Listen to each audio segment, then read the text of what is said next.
Hey there, folks. Welcome to Spectrum Pulse. We talk about music, movies, art, and culture. And today, we're going to be talking about the full-length debut album from Billie Eilish called When We All Fall Asleep, Where Do We Go? So this wasn't supposed to be a controversial review. I mean, regardless of the album's quality, where I step in and somehow piss off everybody, that's to be expected. But even going into the conversation, there already seems to be a backlash in full swing against Billie Eilish, and I've yet to pin down any place where it makes any sense. Or is an industrial grade stupid. I mean, she's been accused of being an industry plant, mostly by people who don't know what artist development is because their SoundCloud waifus aren't getting it, along with people who find her edgy presentation a theatrical act that isn't all that scary, and I really don't have the patience to watch a bunch of disaffected edgelords stroke their e-peens. I mean, it's tired, it's boring, it's adolescent, and guys, boys, really, it's not all that impressive. Don't hurt yourself. But I reckon it runs deeper than that, because if you just look at the music in context, it's hard to deny some quality. I'm not about to give Billie Eilish a pass because she's young, but there is a parallel to Lorde in presenting lyrics with some interesting framing and haunted by wisdom and talent beyond her years. But where Lorde was dialing into some raw intensity in order to amplify her pop presence, Billie Eilish is spiraling in a different direction, coaxed out by the darker sides of trap and SoundCloud rap, and all the rest of the disposable music marketed at teenagers that still seems like there's a little bit more going on. And Billie Eilish's desire to alienate and shock kind of amplifies some pre-existing antipathy from certain quarters that would have hated her regardless of quality. An act that's going dark and creepy with some real subtlety and depth,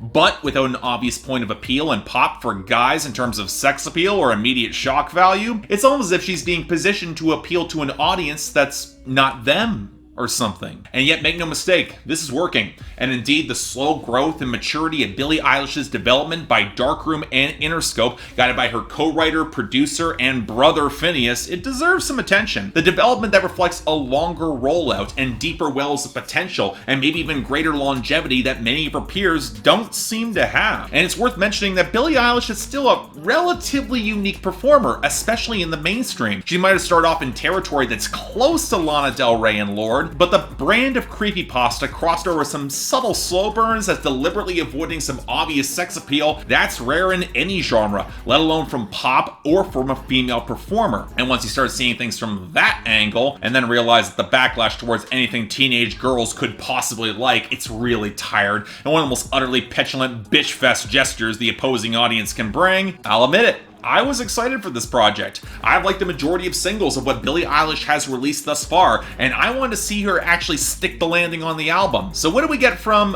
When We All Fall Asleep, Where Do We Go?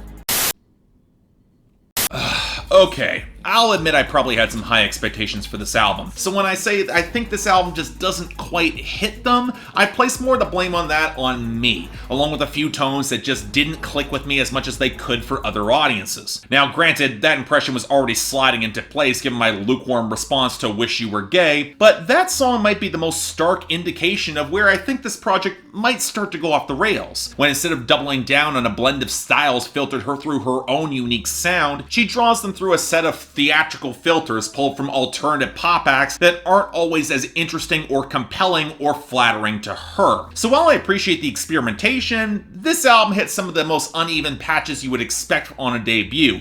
It's very good, but not quite great. Now, granted, I say all this with the acknowledgement that in the terms of raw talent as an expressive performer, Billie Eilish is a superstar, or at least she will be in the future. She's got the intensity and raw charisma that can carry an entire project by herself without any problems, and the sheer emotional range she's expected to embrace is genuinely impressive, from the husky torch songs that still call back the most to her breakthrough EP, to the jittery, haunted moments that require her to embrace a dead-eyed image, almost a bit of a husk, to even moments where taking the piss out of all of it, really the best kind of trolling, where she could be mocking this entire mess, but appears just unstable enough where it could be all the more true, where irony only reveals what she might genuinely believe underneath.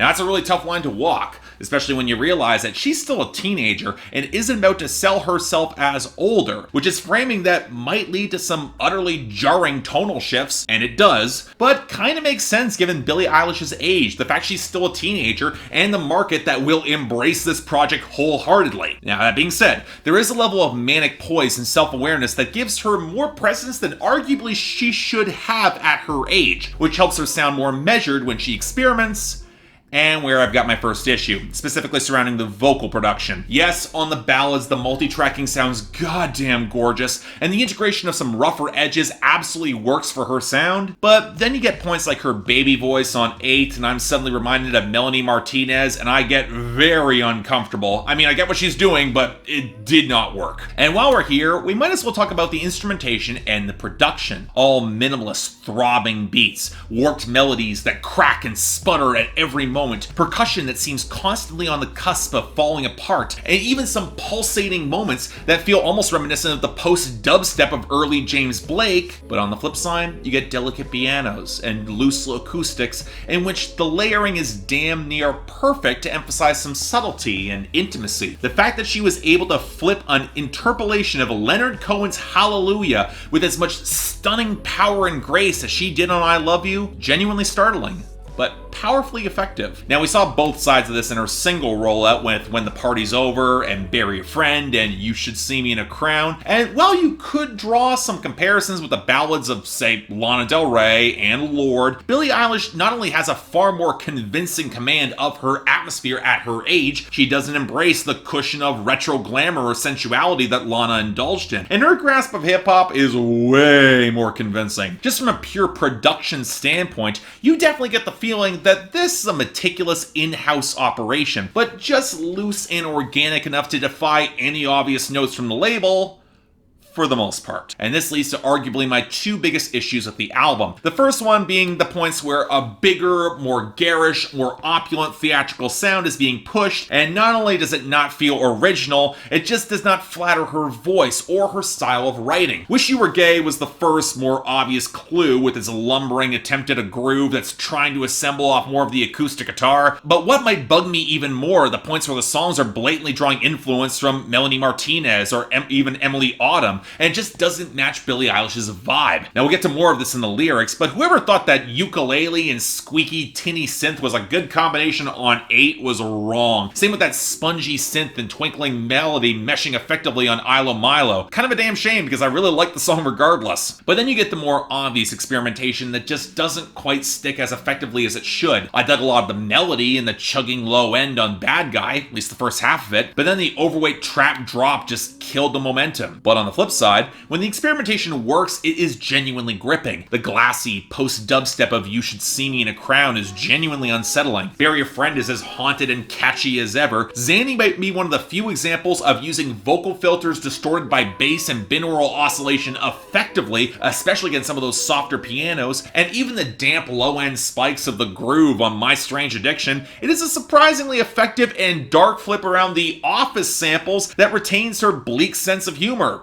I didn't expect to like it as much as I did. But now it's time we talk about the content and the lyrics, and where I've already seen some critics scoff at what might be perceived as adolescent sentiments or overreach. And on some level, I might see the point of that. Billie Eilish's music at its best is subtle and so heavily reliant on atmosphere that if the lyrics begin treading into pure pop melodrama, it could make the tone all the more jarring, especially in the shifts. But this is where, again, I'm inclined to give Billie Eilish more of a pass. The whiplash shifts in tone, the warped sense of earnestness, and the overreaching adolescent melodrama and her trolling does reflect something rather genuine within her audience and her age demographic. And where she rises above are the points where the self-awareness and cleverness elevates the subject matter. Even if I am still very much lukewarm on Wish You Were Gay at best, the fact that the song is more about savaging her own ego and isn't trying to play cute like Katy Perry was with You're So Gay over a decade ago, but it gives her more of a pass than most. A past that she won't even give herself on 8, or indeed across most of the album. And sure, with lines like "My Lucifer is lonely" on "All Good Girls Go to Hell," it could be seen as try-hard. The flip framing of heaven is more restrictive and intolerant, while hell might be more debauched, but there's honest freedom, especially in the face of apocalyptic disaster across Los Angeles with the wildfire and global warming and the floodwaters coming. Well, maybe some of those divisions might be a bit flimsier than some would say.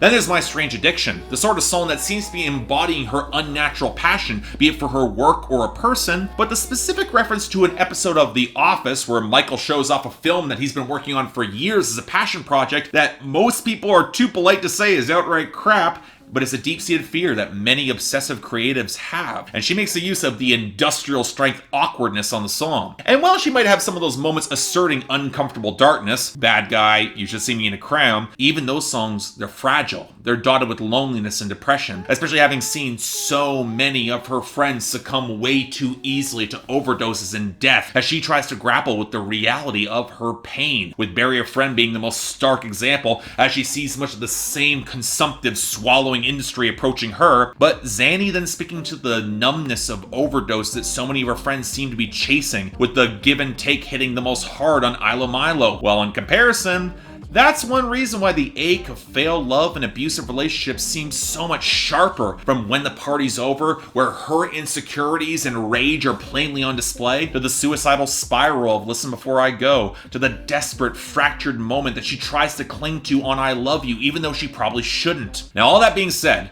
while her raging and conflicted emotions, they might make sense and feel mostly consistent, especially in how she never gives herself a pass, for better or for worse, it can't help but feel a little scattered and not really building up to more. Billie Eilish has said this album was inspired by a lot of her dreams and night terrors specifically. And while that might provide an emotional through line, it does mean the overall picture is a little bit blurry, at least in some spots.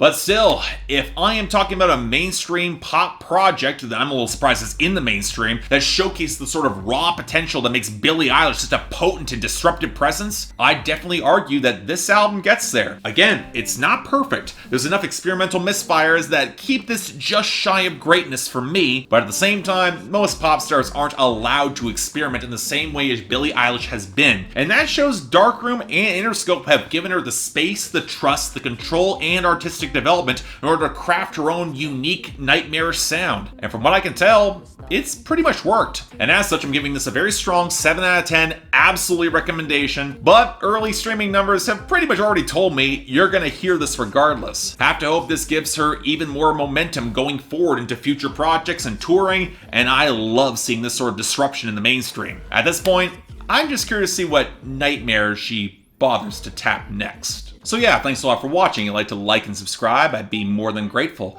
Anything else I might be able to do to improve my presentation, I'm all ears. I'm trying to do something a little bit different here. I'm having a little bit of fun with this. Be careful coming up next week, or actually coming up tomorrow with Billboard Breakdown. I'm doing something a little bit different with that, and I will be putting up a story or some other short video to announce what will be happening on this channel. And that might give you a clue if you actually go check my profile. Beyond that, anything else I might be able to do to improve my presentation, I'm all ears. And hey, if you want to buy or stream the album, links down there below. Got the poll up there for y'all to tell me how wrong I am. Just looking forward to it. But hey, if you want to help support the channel, link to my Patreon right over there. But till then, I'm Mark, you're watching Spectrum Pulse, and I'll see you next time.